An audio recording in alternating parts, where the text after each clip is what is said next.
Friend, कैसे हो आप सब? उम्मीद है कि आप सब अच्छे हैं। आप लोगों को साइंस ट्रेंडिंग में स्वागत है।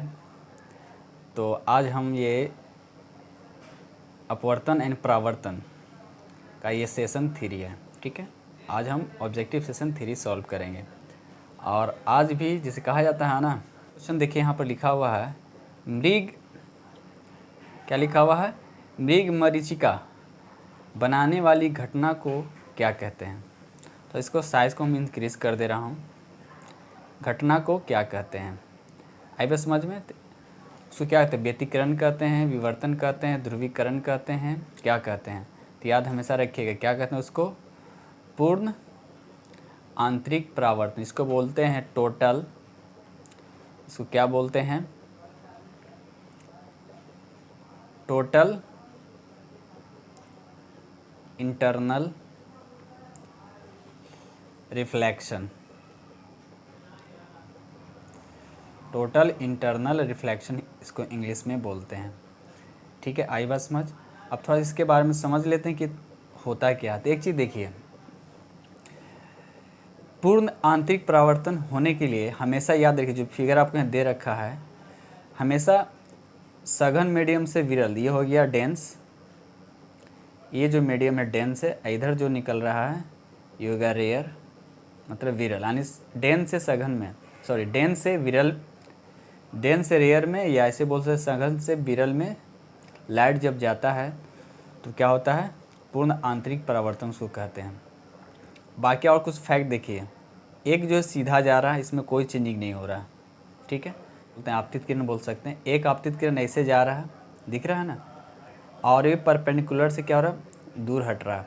ठीक, तो आपको पता है कि जब सघन माध्यम से विरल माध्यम में जब लाइट जाता है तो क्या होता है? वो अपने अभिलंब से क्या होता है? दूर जाता है। तो एक चीज़ ध्यान दीजिए, यहाँ पर थीटा सी लिखा हुआ है, जिसको बोलते हैं क्रिटिकल एंगल ऑफ क्रिटिकल, या क्रिटिकल एंगल बोलते हैं। तो यहाँ पर 90 लिखा हुआ है। ठीक है, तो एक बात इसका, तो क्रिटिकल एंगल कहते हैं किसको? एक बात ध्यान देखिए, जैसे जैसे हम आपती क्या करते हैं? एंगल ऑफ इंसिडेंट, जैसे यहाँ देखिए, यहाँ θ1 है, एंगल ऑफ इंसिडेंट क्या करें? बढ़ा रहे हैं। यहाँ पर देखिए θ1 था, यहाँ क्या थीटा सी है, मतलब थीटा सी जो है θ1 से क्या ज़्यादा है। तो जैसे जैसे हम एंगल ऑफ इंसिडेंस बढ़ाते जा रहे हैं, वैसे वैसे देखिए ऊपर वाला एंगल भी क्या हो रहा है? इंक्रीज हो रहा है। पहले इतना झुका हुआ था, पूरा ऐसे हो गया। ठीक है, 90 बन गया। तो अब हम समझते हैं कि एंगल ऑफ इंसिडेंस कहते हैं किसको? थोड़ा सा 1 मिनट अभी भी बताता हूँ। चलिए, तो क्रिटिकल एंगल होता क्या है? क्रिटिकल एंगल होता क्या है? ठीक है, क्रिटिकल एंगल क्या होता है? यहाँ देखिए, थीटा के जिस मान के लिए, इसको बोलते हैं एंगल ऑफ रिफ्लेक्शन। क्या बोलते हैं? Angle of reflection. अगर एंगल ऑफ रिफ्लेक्शन 90 हो गया, जो यहाँ आपको 90 दे रखा, थीटा के जिस मान के लिए, मान लिया कि 60 हो गया, मान लिया अगर थीटा सी अगर 60 हो गया, मान लेते हैं, और एंगल ऑफ रिफ्लेक्शन 90 हो गया, मान लिया 60 पर, तो इस 60 को ही हम क्या बोलेंगे? क्रिटिकल एंगल बोलेंगे। मतलब ये हुआ कि थीटा के जिस मान के लिए एंगल ऑफ रिफ्लेक्शन 90 होता है, उस मान को हम बोलते हैं क्रिटिकल एंगल, बोलती हो या क्रिटिकल एंगल। आई बात समझ में? ठीक है, और टोटल रिफ्लेक्शन क्या होता है? टोटल रिफ्लेक्शन वही होता है, देखिए पहली बात है कि टोटल आंतरिक परिवर्तन का मतलब होता है कि सघन से विरल में जाना चाहिए। तो यहाँ देखिए, इस सघन से विरल में जा रहा, सघन से विरल में जा रहा, सघन से देखिए इसके पैरेलल आ गया। अब एक और जो दिख रहा है, जो इसी के क्या हो गया? इसी में रिटर्न हो गया। तो इसी को बोलते हैं टोटल रिफ्लेक्शन ऑफ लाइट बोलते हैं। ठीक है, आई बात समझ में? अगर दोस्त नहीं समझ तो प्लीज़ कमेंट बॉक्स में कमेंट करें, इसको हम फिर से बताने की कोशिश करेंगे। तो मृग मरीचिका बनाने वाली परिघटना को हम क्या कहते हैं? पूर्ण आंतरिक परावर्तन कहते हैं। इसके आप बहुत सारे हैं एग्जाम्पल है, जैसे डायमंड हो गया, डायमंड का चमकना हो गया। ठीक है, उसके बाद कालिख लगा हुआ कोई पॉट हो और उसको चमकना, तो भी क्या होता है? पूर्ण आंतरिक परावर्तन का एग्जाम्पल होता है। या शीशा कोई क्रैक कर चुका है, वो भी चमकना आपका पूर्ण आंतरिक परावर्तन का एग्जाम्पल है। चलिए, क्वेश्चन नंबर नेक्स्ट कहता है, पेरिस्कोप बनाने में निम्नलिखित में से कौन सा प्रयुक्त होता है? तो पेरिस्कोप बनाने में किसका यूज़ होता है? आपको पता होना चाहिए, पहले भी इसको हम बता चुके हैं। तो समतल दर्पण का प्रयोग पेरिस्कोप बनाने में किया जाता है। आई बात समझ में? ठीक है, ऐसे आओ देखिए, ऐसे कहाँ का यूज़ किया? कुछ नीचे फैक्ट लिखा हुआ है, जैसे यहाँ देखिए, पेरिस्कोप, उसका फ्लड लाइट्स, उसके बाद देखिए सेविंग में भी लिखा हुआ है यहाँ पे। तो जाहिर सी बात है जैसे हम घर में हैं तो थोड़ा सेविंग भी कर सकते हैं, लेकिन रियल जो सैलून में होता है वहाँ पर कॉनकेव मिरर होता है। कैलिडोस्कोप में भी करते हैं, यहाँ देखिए कैलिडोस्कोप, स्ट्रीट लाइट, तो ये सब जगह पर हम इसको समतल दर्पण का प्रयोग करते हैं। ठीक है दोस्त, आई होप कि समझ में आ रहा है। चलिए क्वेश्चन नंबर नेक्स्ट, किसके कारण आकाश नीला दिखाई देता था? आपको दिख रहा है कि ये आकाश है, ये आकाश है जो नीला आपको दिख रहा है। ठीक है, तो किसके कारण? अपवर्तन के कारण, परावर्तन के कारण, परिकरण के कारण या विक्षेपण?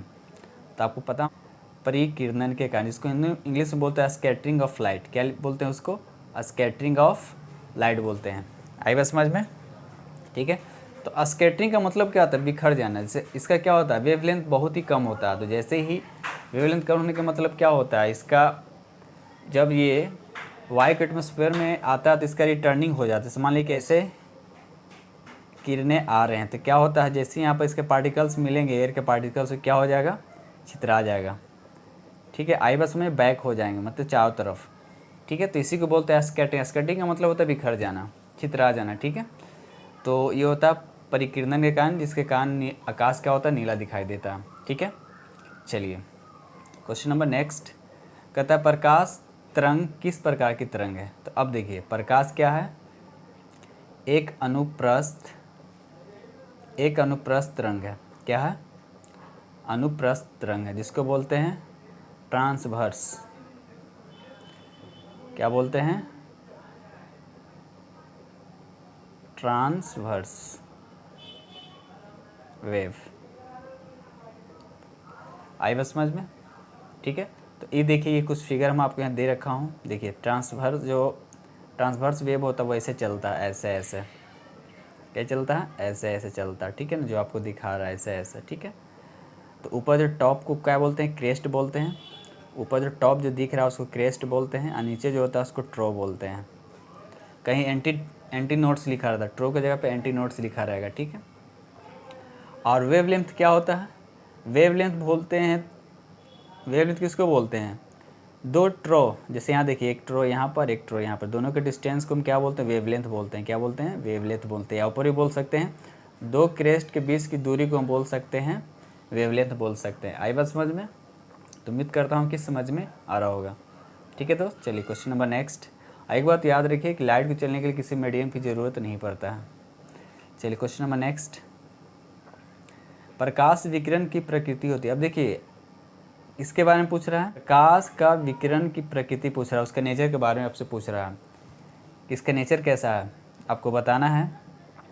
क्या वह तरंग के समान होता है, कण के समान होता है, तरंग एवं कण दोनों के समान होता है, तरंग एवं कण के समान नहीं होता? तो याद रखिएगा, ठीक है, ये दोनों की तरह होते हैं, मतलब दोनों की तरह होते हैं। ठीक है, तो ये चीज़ को याद रखना। तो ऑप्शन सी होगा। यहाँ देखिए नेचर ऑफ लाइट कुछ यहाँ लिखा हूँ। लाइट क्या होता है? लाइट इलेक्ट्रोमैग्नेटिक वेव होता है, लाइट इज ऑल्सो पार्टिकल्स, मतलब ये दोनों। ठीक है, तो इस चीज़ को याद रखना है। ठीक है, अब फोटोन एक वर्ड आया, फोटोन, यहाँ पर क्या है? फोटोन। ये फोटोन जो वर्ड जो है आइंस्टीन से रिलेटेड है। ये फोटोन जो वर्ड जो है आइंस्टीन की थ्योरी से आया। आइंस्टीन की थ्योरी में क्या होता है? दोनों पार्टिकल्स, वेव और पार्टिकल्स दोनों इंक्लूड हो गया। आई बात समझ में? इसलिए वह आइंस्टीन की थ्योरी से रिलेटेड है फोटोन, और इसीलिए लाइट को डबलेट इन नेचर, उसको डबलेट इन नेचर भी बोला गया है। ठीक है, आई बात समझ में? एक चीज़ यहाँ पर लिखा हुआ देखिए, यहाँ पर भी लिख दिया हूँ कि टू थ्योरीज, एक पार्टिकल्स थ्योरी होता है, एक वेव थ्योरीज। तो पार्टिकल्स थ्योरी में क्या होता है कि पार्टिकल्स थ्योरी में लाइट को पार्टिकल्स बोला गया है। ठीक है, और वेव थ्योरी में लाइट को वेव बोला गया। ये दोनों को मिक्सअप को बोलते हैं डबलेट। यही तो हो गया, दोनों को मिक्सअप जो हो गया तो यही तो हो गया डबलेट। ठीक है दोस्त, चलिए क्वेश्चन नंबर नेक्स्ट, प्रकाश के चिकने पृष्ठ से टकराकर वापस लौटने की घटना को, तो आपको फिगर से दिख के अंदाज़ा लग गया होगा। जैसे यहाँ देखिए एक फिगर दिया हुआ। ठीक है, जो एक रे इधर आ रही है, ऐसे आ रहा है, ऐसे रिटर्न हो रहा है। ठीक है, तो चिकना सतही सरफेस हो गया तो रिटर्न। इसको बोलते हैं क्या? प्रकाश का अपवर्तन बोलते हैं, प्रकाश का परावर्तन बोलते हैं, प्रकाश का विवर्तक बोलते हैं, प्रकाश का परिकिरण। याद रखिएगा क्या बोलते हैं उसको? प्रकाश का परावर्तन बोलते हैं। ठीक है, आई बस में यहाँ देखिए खूबसूरत सा इमेज दिख रहा होगा आपको।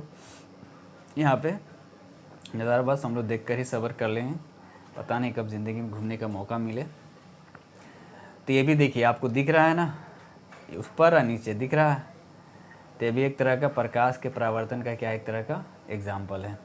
ठीक है दोस्त, अब यहाँ देखिए कुछ और छोटे छोटे चीज़ देख रहे हैं। यहाँ पर देखिए इसके बीच में कुछ दिख रहा है, एक आई लिखा हुआ है, एक आर लिखा हुआ, तो इसको बोलते हैं एंगल ऑफ इंसिडेंस और इसको बोलते हैं एंगल ऑफ रिफ्लेक्शन। दोनों क्या होते हैं, इक्वल होता है। क्या बोले हम, ठीक है, angle of incidence is equal to angle of reflection, दोनों क्या होते हैं, यानी आपतन कोण परावर्तन कोण के बराबर होता है। ये जो रे जो आ रहा है इसे जो दिख रहा है इसको इंसिडेंट रे बोलते हैं, जो आपको दिख रहा है छोटा सा, इसको बोलते हैं रिफ्लेक्टेड रे। लौट, रिफ्लेक्ट का मतलब लौट जाना। ठीक है, आई बस समझ में। ठीक है, एक सीधा से जो खरा दिख रहा है ये हो गया नॉर्मल, जो बीच में 90 का एंगल बनाए हुए हैं। ठीक है दोस्त, अगर वीडियो अच्छा लगा तो प्लीज़ लाइक करें यार, लाइक कर भूल जाते हैं। अगर चैनल पर नए हैं तो पहले आप सब्सक्राइब कर लीजिए, क्योंकि इस पर अब बहुत ही अच्छे वीडियो आने वाले हैं। अब इससे भी धांसू वीडियो आएगा। ठीक है, बस आप लोग सपोर्ट करते रहें बस। चलिए यहाँ पर क्या कहता है, जल, कांच व हीरे में प्रकाश की चाल निम्न क्रम में बताना। आपको बताना है कि इसमें कौन सही है। सब आपका ऑप्शन दे रखा है, हीरा, कांच, जल। तो अब देखिए हीरा, कांच, जल यानी डायमंड, ग्लास और जल की बात हो रहा है। तो पहले हो गया डायमंड को डी से इंडिकेट कर दे रहे हैं, कांच को जी से और वाटर को ये।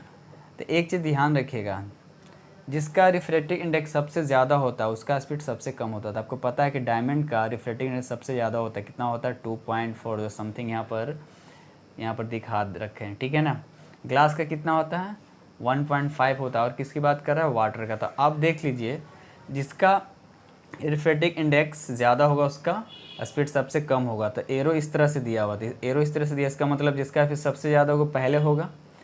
तो अब देखिए तो जिसका रिफ्रैक्टिव इंडेक्स सबसे कम, तो यहाँ देखो वाटर कितना 1.3, ग्लास कितना 1.5, डायमंड कितना 2.4 दिया हुआ। तो इसका मतलब वाटर सबसे पहले होगा। तो वाटर सबसे पहले किस में है, बस एक ही तो ऑप्शन दिख ही रहा है, बी। ठीक है, जल, कांच, हीरा। तो याद रखिएगा, और साथ साथ ये सब को भी आपको याद रखने कि एयर का 1 होता है, वाटर का 1.33 होता है, आइस का 1.51 है। एक मिनट, हाँ, आइस का कितना है 1.31 है, और ग्लास का है अबाउट 1.5, और डायमंड का दिया हुआ 2.41। ठीक है दोस्त, इस तरह से आपको ये एक तरह से आपको याद रखना है। ठीक है, तो इसमें आपको क्लियर हो गया कि सबसे ज़्यादा स्पीड किस में होगा, एयर में होगा, है ना। एयर ऑफ वैक्यूम, देखो एक वैक्यूम भी लिखा हुआ है, एयर का होता है 1.1, इसका देखिए इसमें भी डिफरेंस दे दिया। वैक्यूम का स्पेशल 1 होता है रिफ्रैक्टिव इंडेक्स, एयर कितना होता है 1.00, लेकिन थोड़ा सा का डिफरेंट है। आई बस समझ में ना। अगर आपसे पूछा जाएगा कि सबसे ज़्यादा स्पीड किस में होता है, अगर वैक्यूम नहीं दिया हो तो आपको एयर ही लगाना है। ठीक है, क्योंकि एयर और वैक्यूम का रिफ्रैक्टिव इंडेक्स करीब करीब एक ही माना जाता है। ठीक है, तो इस तरह से आप सबका रिफ्रैक्टिव इंडेक्स याद करके आप सबका वेलोसिटी भी बता सकते हैं किस में कम होगा किस में ज़्यादा होगा। ठीक, चलिए क्वेश्चन नंबर नेक्स्ट, माध्यम के तापमान में वृद्धि के साथ प्रकाश के, अब एक चीज़ देखिए, टेम्परेचर के बढ़ाने घटाने से कोई फ़र्क नहीं। ठीक है, क्या बोले हम, कोई फ़र्क नहीं पड़ेगा। तो अब बताइए कि बढ़ती है, घटती है, वैसी ही रहती है या सहसा गिर जाता है। ठीक है, तो याद रखिएगा बढ़ता उड़ता नहीं है, बस जैसा रहेगा कांस्टेंट वैसा ही रहेगा। तो यहाँ पे एक वर्ड लिखा हूँ कि speed of flight with rise in temperature of medium remains unaltered because speed of flight does not depend of time. याद रखिएगा हमेशा कि स्पीड ऑफ लाइट जो है वो टेम्परेचर पर डिपेंड नहीं करता, लेकिन स्पीड ऑफ साउंड रहता है तो फिर डिपेंड करता है। ठीक है, वो अलग चीज़ फैक्ट आ जाता है। ठीक है, तो इस तरह से ये आपको याद रखने हैं। ठीक है, तो माध्यम में जो टेम्परेचर में वृद्धि होता है मीडियम। ठीक है दोस्त, चलिए वीडियो अच्छा लगा तो प्लीज़ एक लाइक तो बनता है। चलिए क्वेश्चन नंबर नेक्स्ट, प्रकाश का वेग किस में अधिकतम होता है। तो अभी हमने देखे फिर यहाँ पर देख किस में अधिकतम होता है। तो हीरा का आपको पता है कि हीरा का रिफ्रैक्टिव इंडेक्स सबसे ज़्यादा होता है, उसके बाद पानी लिखा हुआ, उसके बाद निर्वात लिखा हुआ है, और उसका हाइड्रोजन लिखा हुआ। तो गैस 2 हो गया, गैस तो सिर्फ यहाँ पर हाइड्रोजन है, लेकिन निर्वात का मतलब नथिंग कुछ। तो इसका रिफ्रैक्टिव इंडेक्स सबसे कम होता है, इसका 1 होता है। ठीक है ना, पानी का कितना होता है 1.3 होता है और डायमंड का कितना 2.4 होता है, 2.4 होता है। ठीक है, आई बस समझ में जो आपको यहाँ पर दे रखा है इसको आपको याद रखिए। तो बस आपका सबसे ज़्यादा स्पीड किस में होगा, तो आपका निर्वात हो जाएगा। ठीक है, तो प्रकाश का वेग यानी velocity of light is maximum in vacuum, vacuum में क्या होगा, सबसे ज़्यादा हो जाएगा। ठीक है, वैक्यूम में सबसे ज़्यादा होगा। चलिए क्वेश्चन नंबर नेक्स्ट, प्रकाश का वेग सर्वप्रथम किसने ज्ञात किया। देखिए प्रकाश का वेग सबसे पहले किसने ज्ञात किया, सब किसने बताया था, क्या स्पीड ऑफ लाइट सबसे पहले किसने, तो याद रखिएगा एक रोमर महोदय जो हैं, ठीक है, जो एक एस्ट्रोनॉमर हैं। आई बात समझ में आ रही, क्या है, डेनिस मतलब डेनमार्क के हैं ये। आई बात समझ में, उन्होंने सबसे पहले बताया, यानी प्रकाश के स्पीड को सर्वप्रथम उन्होंने ज्ञात किया। ठीक है दोस्त, आइए प्रकाश का तरंग सिद्धांत, ठीक है, वेव प्रिंसिपल ऑफ लाइट किसके द्वारा, देखिए आप मिटा किसके द्वारा मतलब एक तरह से समझ सकते हैं प्रतिपादित किया गया है। ठीक है, किसके द्वारा, तो याद रखना है आपको हाइजन, क्या है वो हाइजन के द्वारा, ये चीज़ को आपको याद रखना है। कुछ हाइजन्स के थ्योरी यहाँ पर दिया हुआ आपको। ठीक है, ये थ्योरी क्या कहता है थोड़ा सा इसको देख लीजिए। ठीक है, यहाँ पर देखिए थ्योरी क्या कहता है, Huygens theory the successful theory of light wave motion in 3 dimensions. It also suggested that light wave pick form surface like the layers of an onions. ठीक है, तो ये हाइजन का क्या एक थ्योरी है और ये कहाँ के रहने वाले हैं, नीदरलैंड के। हाइजन साहब जो हैं ये कहाँ के हैं, नीदरलैंड के रहने वाले हैं। ठीक है, तो इस चीज़ को आपको याद रखना है। यहाँ पर एक छोटा सा और क्वेश्चन लिया हूँ, जैसे who discover path of light, तो लाइट का भी तो पाथ होता है ना, वो भी तो ट्रेवल करता है, तो उसको सबसे पहले पता किसने किया। ठीक है, ठीक है दोस्त, चलिए तो आज तक इतना ही दोस्त, नेक्स्ट वीडियो मिलते हैं इससे भी ज़बरदस्त धांसू क्वेश्चन के साथ। ठीक है, तो आज तक इतना ही, थैंक यू वेरी मच। और जो दोस्त इस चैनल पर नए हैं तो इस चैनल को सब्सक्राइब कर लें और बेल आइकन के बगल में घंटी होगा उसको दबाना नहीं भूलें। ठीक है, कि जो भी मैं वीडियो अपलोड करूँगा आप तक जल्द से जल्द पहुँच जाएगा। जैसी बेल दबाइए तो उसके ऊपर एक दिखेगा ऑल नोटिफिकेशन, तो ऑल नोटिफिकेशन पे क्लिक कर देना है।